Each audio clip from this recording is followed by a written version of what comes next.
Welcome back to the Daily Wisdom Podcast, TDWP. We're so glad you're joining us today for a conversation that I think is going to really shift how we see a significant moment in history and how it applies directly to our lives right now. Adan, it's May 5th, and for many, that means one thing, Cinco de Mayo. But there's so much more to it, isn't there? Absolutely, Rose. It's often seen as this big party, a cultural celebration with vibrant music, incredible food, and just a lot of color, which is fantastic, don't get me wrong. But you hit the nail on the head. We're talking about a day that holds a profound historical weight, a story of resistance and an unexpected victory that, honestly, still whispers to us today if we're willing to listen. Exactly, because history, it doesn't just sit in the past, right? It breathes, it echoes. It waits for someone to recognize that what happened then is, in many ways, still happening now, just under different names, in different forms, on different fields. And the Battle of Puebla on May 5th, 1862 is a perfect example of that. It was extraordinary. Extraordinary is an understatement. You had a smaller, under-resourced Mexican force going up against the might of the French Empire. And let's be clear, at that time, France was arguably the most powerful military force in the entire world. And Mexico won. Think about that for a second.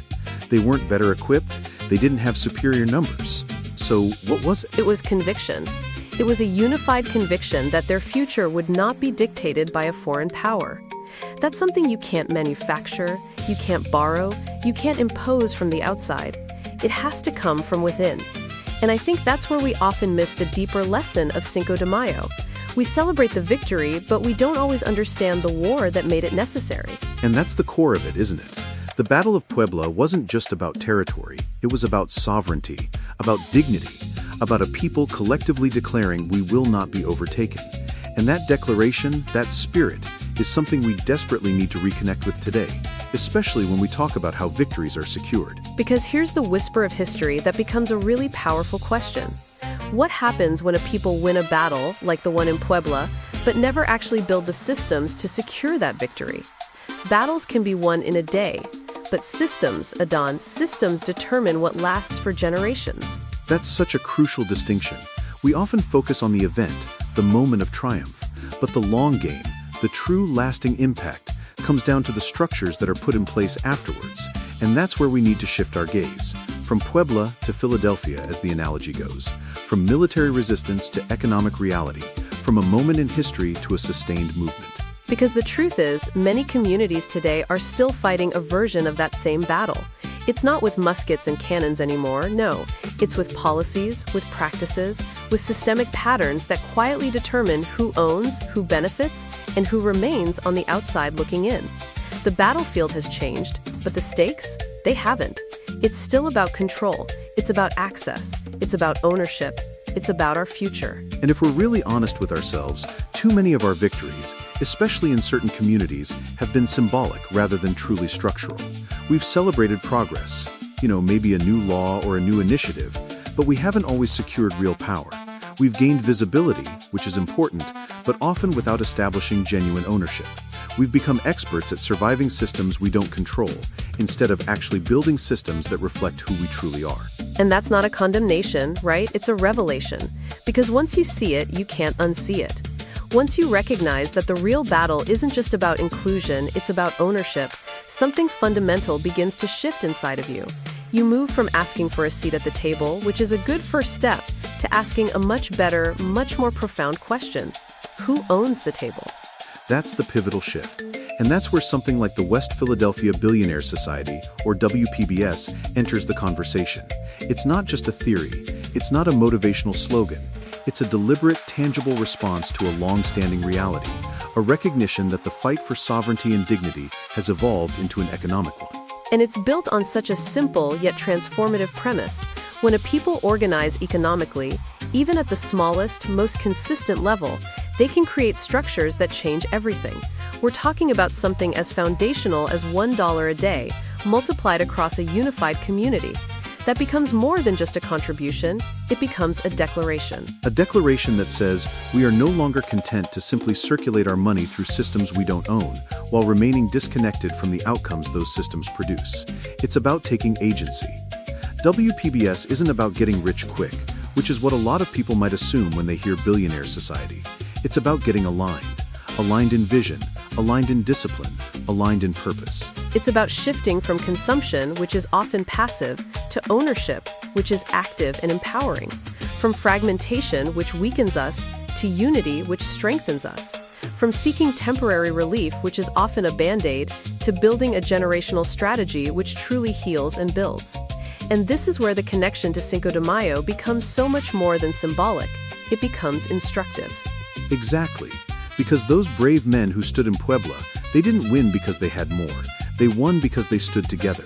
They won because they believed that surrender was simply not an option. They won because, in that specific moment, unity became their greatest asset.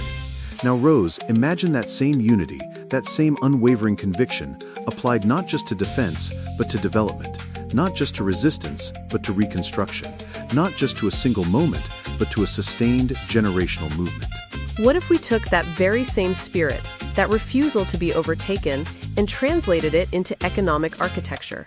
What if we decided that the next phase of freedom isn't just about breaking chains, which is crucial, but about building ownership?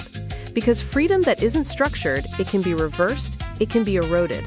But ownership that is established, that's something that can be sustained. That's something that truly lasts. And this is a message for what we call the rising rebuilder. You need to hear this clearly. You are not just living in an economy, you are actively participating in it. Every single dollar you spend is a vote. Every pattern you repeat is a signal. Every system you support is a structure that will either empower you or, unfortunately, exclude you. And the question is no longer whether systems exist. We know they do. The question is, which ones are you helping to build? And WPBS offers a pathway where that participation becomes power, where consistency, even small acts of it, becomes capital, where community transforms into corporation, not in the cold, impersonal sense that we often think of with corporations, but in the most human sense possible, people coming together with a shared vision to create shared outcomes. This is how you move from surviving history, Adan, to actually shaping it. It's how you ensure that victories aren't just remembered, a story told once a year. They're multiplied. The goal isn't to relive Puebla in 1862. The goal is to learn from it, to understand that resistance is absolutely necessary, but construction, building something new, that is essential. Dignity must be defended, yes, but it must also be designed into the very systems we create. And identity isn't just something we declare. It's something we demonstrate through what we build, what we own, and what we sustain. So today, as the world celebrates Cinco de Mayo, let it be more than just a memory. Let it be a mirror. A mirror that asks us, where are we still outnumbered, not by armies, but by systems? Where have we accepted participation without ownership? Where have we mistaken access for genuine control? And perhaps most importantly, that mirror should compel us to ask, what are we going to build about it? Because the battle didn't end in 1862. It evolved. And now, in this very moment, the opportunity is not just to stand, which we've always done. It's to structure. Not just to resist, but to rebuild. Not just to win a battle, but to establish something that cannot be easily taken away. The West Philadelphia Billionaires Society is an invitation to that next level of thinking. It's a call to move beyond mere awareness into concrete action. It's a framework for turning unity into infrastructure and turning good intentions into tangible, lasting impact. You don't have to wait for permission, You don't have to wait for perfect conditions, because frankly, they rarely arrive. You simply have to decide that your future, and the future of your community, is worth organizing for. And when enough people make that decision together, something truly powerful begins to emerge. Something that looks less like a fleeting moment, and much more like an unstoppable movement. If this resonates with you, please don't let it just remain an idea floating around. Engage it, explore it, step into it. We really encourage you to visit mx3motivationalbooks.com. Learn the framework, get the books, share them with your family, your friends, your community. Start the conversations that lead to this kind of transformation. Because this isn't just about information, as valuable as that is, it's about formation. And when a people are formed around truth, around unity, and around ownership, history does more than just repeat itself. It fundamentally changes direction. This has been TDWP, the Daily Wisdom Podcast. Every day, in every way, let's all get a little bit better. Thanks for listening, everyone. We'll catch you next time.